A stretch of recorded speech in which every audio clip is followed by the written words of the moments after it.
एक आंकड़ा शेयर करूं मोदी? हाँ, एक आंकड़ा मेरे पास है कि 2028 में जब तक भारत तीसरी नंबर की इकोनॉमी हो जाएगा आपके तीसरे कार्यकाल में, तो भारत की जो जो टोटल ग्लोबल एयर ट्रैफिक है वो 50% होगी पूरी हाँ, दुनिया की। मतलब दुनिया के। हर दूसरी हाँ, प्लेन भारत से टेक ऑफ हाँ। करेगी। ये आपके कार्यकाल में और होगा। इसलिए मेरे सामने चुनौती ये नहीं है, मेरे सामने चुनौती मैं कितनी तेजी से एयरपोर्ट बनाऊंगा। ये कहते हैं तो होता ही रहेगा, हाँ, प्रधानमंत्री आए और नहीं आए, कोई भी सरकार बने। यानी सिर्फ एविएशन, टूरिज्म, आप मान के चलिए जी। मैं G20 में मैंने 200 कार्यक्रम अलग अलग देश के स्थानों पर किए। मैंने टूरिज्म का एक फाउंडेशन बना दिया है जी। इतना बड़ा टूरिज्म आने की संभावना मैं देख रहा हूँ जी। G20 के हर देश के हर लोग, यार भारत एक बार तो जाना चाहिए, ये मूड बना दिया है मैंने। और मैं विद इन इंडिया यात्रा और इंटरनेशनल टूरिस्ट का आना, इन दोनों को मैं जोड़ रहा हूँ।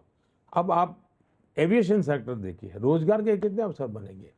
आप फ्लाइट क्रू चाहिए, आपको ग्राउंड मैनेजमेंट के लिए बहुत बड़ी मात्रा में लोग चाहिए, आपको इंजीनियर्स चाहिए, आपको कंप्यूटर मैनेजमेंट वाले लोग चाहिए, आपको मेंटेनेंस के लिए हजारों लोग लगते हैं जी। यानी पूरा भारत एक प्रकार से लॉजिस्टिक हब बनेगा।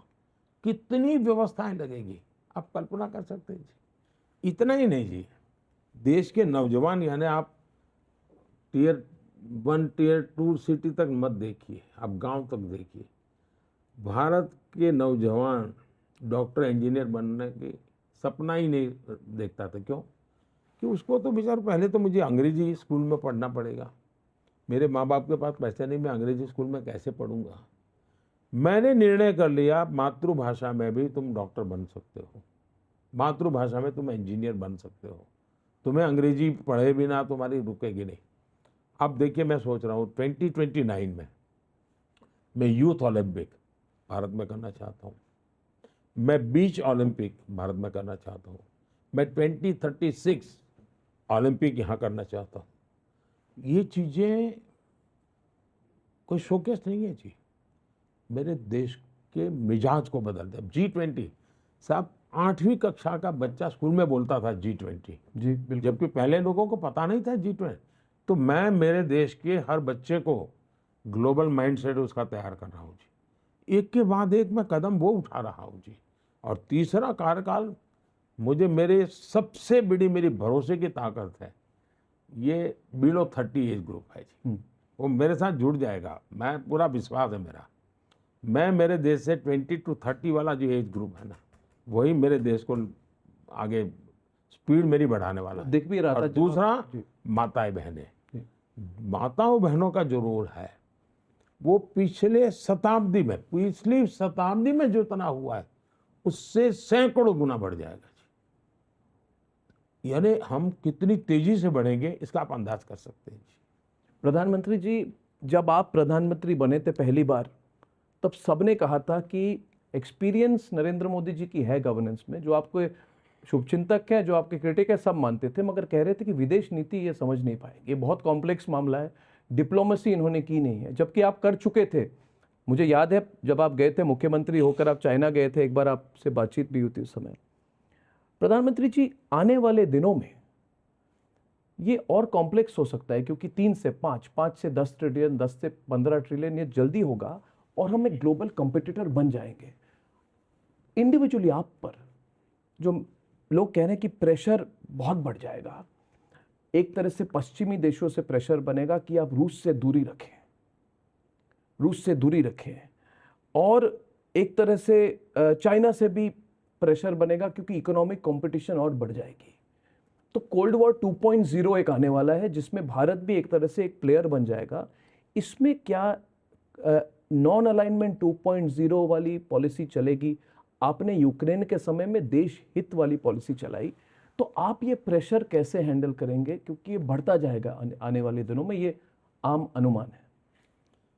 एक तो मेरा जो विदेश फिक्र विषय का जो अनुभव है, एक घटना, अटल जी के जो पर्सनल सेक्रेटरी थे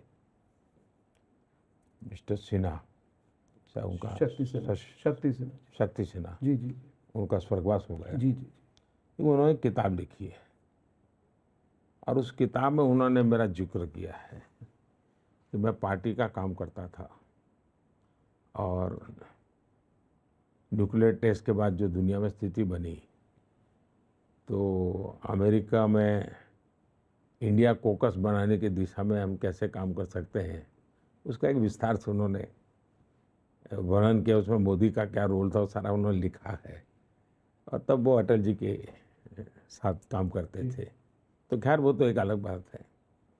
सवाल ये है कि पहले हमारी यह सोच ये रही कि हम इससे इतनी दूरी बना कर रखेंगे, हम इससे इतनी दूरी बना, ये एक अप्रोच था। मैंने कहा हमारा अप्रोच ये नहीं रहेगा, हमारा अप्रोच रहेगा हम किससे कितनी निकटता बनाएंगे। पहले क्राइटेरिया था दूरी का स्टैंडर्ड था, मेरा था निकट का स्टैंडर्ड। अगर मैं इसकी इतनी निकटता रखता हूँ तो इसकी भी इतनी निकटता रखूँगा, मैं उसकी इतनी निकटता रखता हूँ तो मैं इसकी इतनी निकट, तो मैं निकटता वाला विषय को लाया। तो हुआ क्या, बॉल सामने वाले के गेंद में गया। उसको लगा यार मैं यहाँ तक मोदी के पास हूँ, भारत के पास हूँ, और वो मेरा विरोधी वहाँ है, मैं थोड़ा और आगे चलूँ, मैं ज़्यादा। तो आज दुनिया में कंपटीशन है कि भाई भारत के निकट कैसे जाए। पहले कंपटीशन थी भाई दूरी, अच्छा वो वहाँ है तो वो मेरा विरोधी है तो मैं भी इतना ही रहूँगा। मैंने उल्टा कर दिया है। जैसे लुकिस्ट पॉलिसी, मगर चेंज इट, एक्टिस्ट पॉलिसी करो। तो मैंने इसको एक्टिस्ट, लगता होगा आपको शब्दों का खेल है, शब्दों का खेल नहीं है, ये पूरी प्रक्रिया बदल जाती है उससे। और मेरा मत है कि भाई साउथ ईस्ट एशिया का कैपिटल मेरा देश क्यों ना हो, वो मिजाज हमारा क्यों नहीं होना चाहिए, सारे दुनिया के देशों को हमारे साथ जुड़ने का मन क्यों नहीं करना चाहिए। हम इतने फिजिकली पास में है, हमारा गुवाहाटी या हमारा कोलकाता ये बहुत बड़े सेंटर बन सकते हैं जी।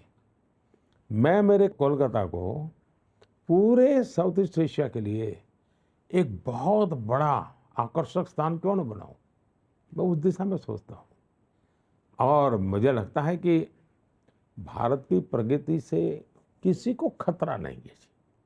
आज भारत मजबूत होता है तो दुनिया चिंतित नहीं होती है, दुनिया को अच्छा लगता है।